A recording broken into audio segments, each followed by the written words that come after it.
Alors, je suis assise à côté de mon tableau Le régime du bonheur parce que je vais te parler justement des hormones du bonheur.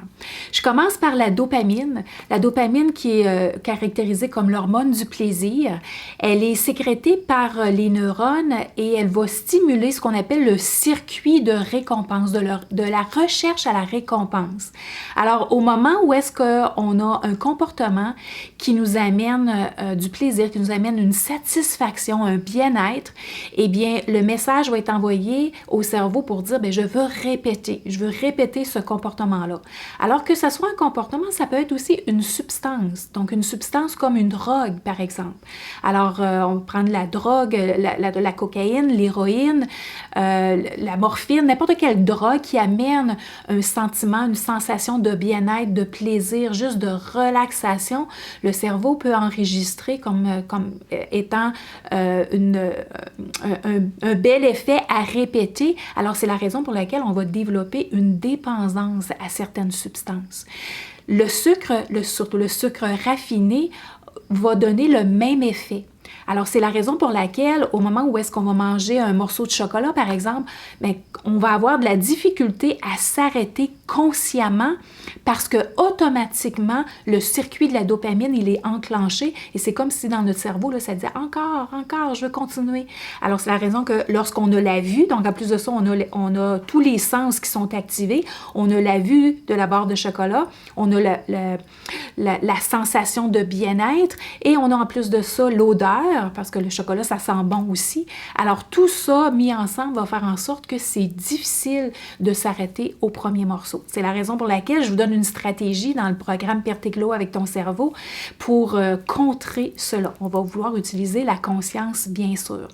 Alors, comment on veut faire pour activer la dopamine? Puis l'activer dans le sens associé à des bons comportements. Parce que l'activation de la dopamine peut se faire autant avec des bons comportements que des mauvais comportements.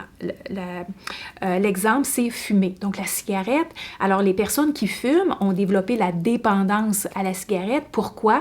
Parce que le circuit de la dopamine, il est activé dans le cerveau. Parce qu'en fait, oui, on sait que c'est néfaste pour le corps, mais la personne elle a une envie inconsciente d'aller fumer et on sait très bien que les personnes qui arrêtent de fumer, ça prend un effort extrême, surtout dans les premières journées, pour arriver à un sevrage, pour que le corps en fasse un sevrage. Alors, qu'est-ce qu'on va vouloir faire? C'est qu'on va vouloir prendre conscience que ce circuit-là existe à l'intérieur de notre corps constamment.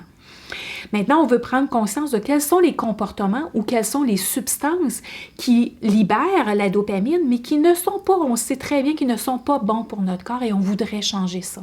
Alors, on va vouloir utiliser les stratégies que j'enseigne dans le programme Perte éclos avec ton cerveau pour changer l'association.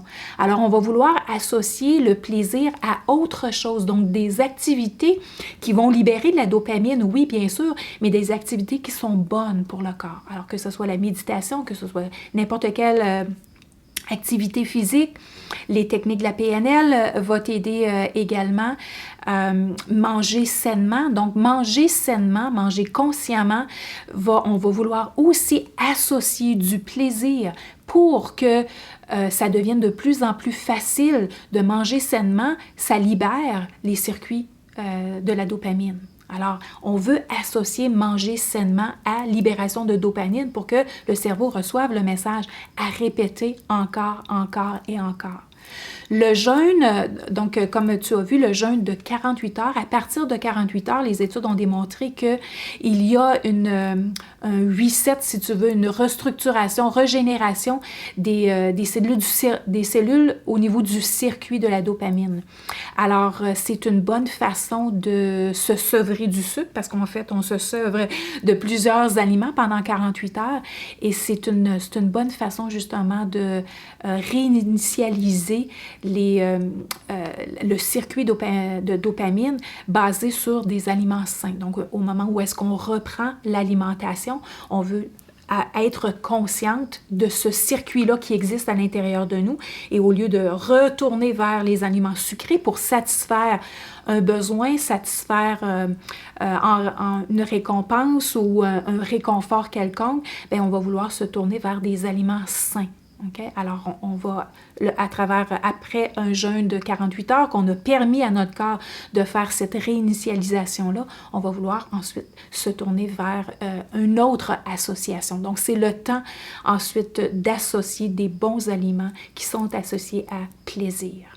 Alors, c'est un circuit qu'on ne peut pas cesser dans notre corps, qui se fait au-delà de notre conscience, mais au moment où est-ce qu'on en est conscient, on peut très bien faire les bonnes associations. Et au module 5 du programme Perte tes kilos avec ton cerveau, c'est à ce moment-là où est-ce que je te parle des neuroassociations et comment tu peux associer des bons comportements et des bonnes substances à ce circuit naturel pour faire en sorte que ton cerveau t'envoie le message de façon automatique, oui, je choisis tel aliment, ou oui, je choisis tel comportement, et tel autre comportement, il est complètement oublié ou éliminé de mon quotidien. Alors voilà, j'espère que ça t'aide.